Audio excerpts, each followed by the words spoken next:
კიდევ დაუბრუნდეთ იმას, რომ მარტო არ არსებობს BYD, Volkswagen და კიდე რაღაც ჩინური ბრენდები, ხო? Avatar და ასეთი განთქმული ლისიანი და ასე შემდეგ. ახალი მანქანები არანაკლები სერიოზული, უსერიოზული ბრენდი, თავით როგორ Xpeng. შეხედეთ Xpeng-ებს, ეს არის ძალიან სერიოზული ხარისხი. ჩინეთში ერთ-ერთი უსაფრთხო მანქანა არის ეს. შეიძლება ძალიან მაღალი დონეა უსაფრთხოების. მაღალი ტექნოლოგია. ეხლა რომელიმეს დავხედავთ შიგნით, უბრალოდ ეს ძალიან მაგარი მანქანებია და მაგენს არავინ არ უყურებს, იმიტომ რომ ყველას უკვე შემოიტანეს BYD, ყველა BYD, ხო? რაღაცა შემოიტანეს მე Volkswagen ID4, ყველა ეს. და მე საერთოდ ვთქვა Volkswagen ID4 საერთოდ არ მაინტერესებს, მე ეს უფრო ჯობია, ვთქვა ზოგი მოდელები.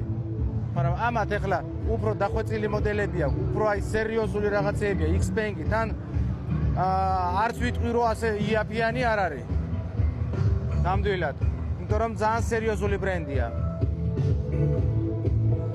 სალონები არის ასეთი დემოკრატიული სალონებია, არა აქ ეხლა სასწაული ბევრი რაღაცეები.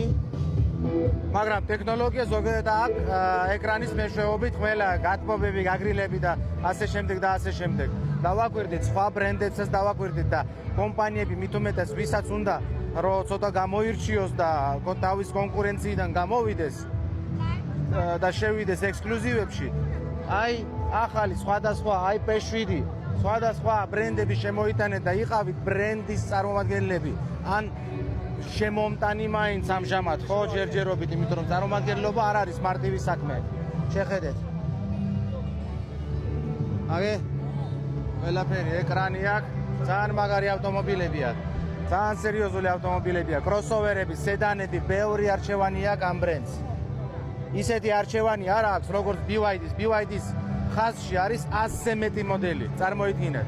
BYD არის mass market-ი. მე იმას კი არ ვამბობ, რომ ცუდია. არა, ესეც ნომერ პირველია BYD როგორ არა. მაგრამ ეს არის mass market. ვინც ყიდის ავტომობილებს, მისთვის უნდა იყოს ეს გასაგები, რომ ყველა შემოიტანს მაგ BYD-ს. ყველას BYD რო ეკდება, ფასი კი დასტაბილურდება, მაგრამ მერე თქვენ თვითონ მაგ BYD-ს ნელ-ნელა თავს დაანებებთ, იმიტომ რომ ძლიერი კომპანიები მაინც უფრო მეც შემოიტანენ, მაინც უფრო დიდ შეთავაზებებს გააკეთებენ და ასე შემდეგ. პატარა კომპანიები ცოტა მოწყდებიან მერე მაგ განვითარებას. ამიტომ ეხლავე უკვე დავიწყოთ რომ ვიმუშაოთ, ავირჩიოთ რაღაცა ბრენდები, რომელიც ჯერ არის გავავითაროთ, შემოვიდეს, არ იქნება ეს ესეთი რთული, იმიტომ